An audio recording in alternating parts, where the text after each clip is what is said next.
ಎಲ್ರಿಗೂ ನಮಸ್ಕಾರ. ನಾನ್ ನಿಮ್ಮ ರಕ್ಷಿತಾ. ನಾನ್ ಇವತ್ತು ನಮ್ಮ ಪೃಥ್ವಿ ವೆಂಚರ್ಸ್ ಕಡೆಯಿಂದ ಮಾತಾಡ್ತಿದ್ದೀನಿ.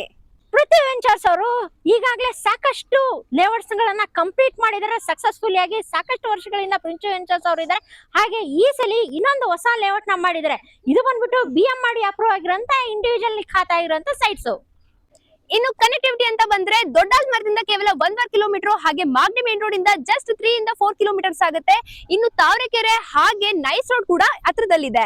12 ಎಕರೆ ಮಾಡಿರೋಂತ ಲೇಔಟ್ ನಿಮ್ಗೆ ಇಲ್ಲಿ ಬಂದ್ಬಿಟ್ಟು ಅವಾಗಲೇ 50% ಸೋಲ್ಡ್ ಔಟ್ ಆಗಿದೆ. ಇನ್ನು ರಿಮೈನಿಂಗ್ ಮಾತ್ರ ಲಿಮಿಟೆಡ್ ಸೈಟ್ಸ್ ಮಾತ್ರ ಅವೈಲೇಬಲ್ ಇರೋದು. ಬೇಸಿಕ್ ಅಮ್ಯೂನಿಟೀಸ್ ಬಂದ್ಬಿಟ್ಟು ಎಲ್ಲಾನು ಕಂಪ್ಲೀಟ್ ಆಗಿದೆ. ಅವಾಗ್ಲೇನೆ ನಿಮ್ಗೆ ಇಲ್ಲಿ ವಾಟರ್, ಡ್ರೈನೇಜ್, ಎಲೆಕ್ಟ್ರಿಸಿಟಿ ಕೂಡ ಬಂದಿದೆ. ಸುತ್ತಮುತ್ತ ಡೆವಲಪ್ಮೆಂಟ್ಸ್ ಅಂತ ಬಂದ್ರೆ ಶೂಲಿನ್ ರೆಸಾರ್ಟ್, ಉಪ್ಪಿ ರೆಸಾರ್ಟ್, ಹಾಗೆ ನಮ್ಮ ಲೇಔಟ್ ಸುತ್ತಮುತ್ತ ಒಳ್ಳೊಳ್ಳೆ ರೆಪ್ಯುಟೇಟೆಡ್ ಇಂಟರ್ನ್ಯಾಷನಲ್ ಸ್ಕೂಲ್ಸ್, ಕಾಲೇಜಸ್, ಇನ್ನು ಸ್ಟ್ಯಾಂಡರ್ಡ್ ಹಾಸ್ಪಿಟಲ್ಸ್ ಕೂಡ ಲೊಕೇಟ್ ಆಗಿದೆ. ಹಾಗಾದ್ರೆ ಇನ್ನು ಹೆಚ್ಚಿನ ಮಾಹಿತಿ ತಿಳ್ಕೊಬೇಕಂತ ಹೇಳಿದ್ರೆ ಇನ್ನು ಹೆಚ್ಚಿನ ಮಾಹಿತಿಗಾಗಿ ಡಿಸ್ಪ್ಲೇ ಮೇಲೆ ಕಾಣಿಸಿರೋ ನಂಬರ್ಗೆ ಕಾಂಟ್ಯಾಕ್ಟ್ ಮಾಡಿದ್ರೆ ಸಾಕು. ನಮ್ಮ ಕಂಪನಿ ಕಡೆಯಿಂದ ಕಂಪ್ಲೀಟ್ ಡೀಟೇಲ್ಸ್ ಬರುತ್ತೆ.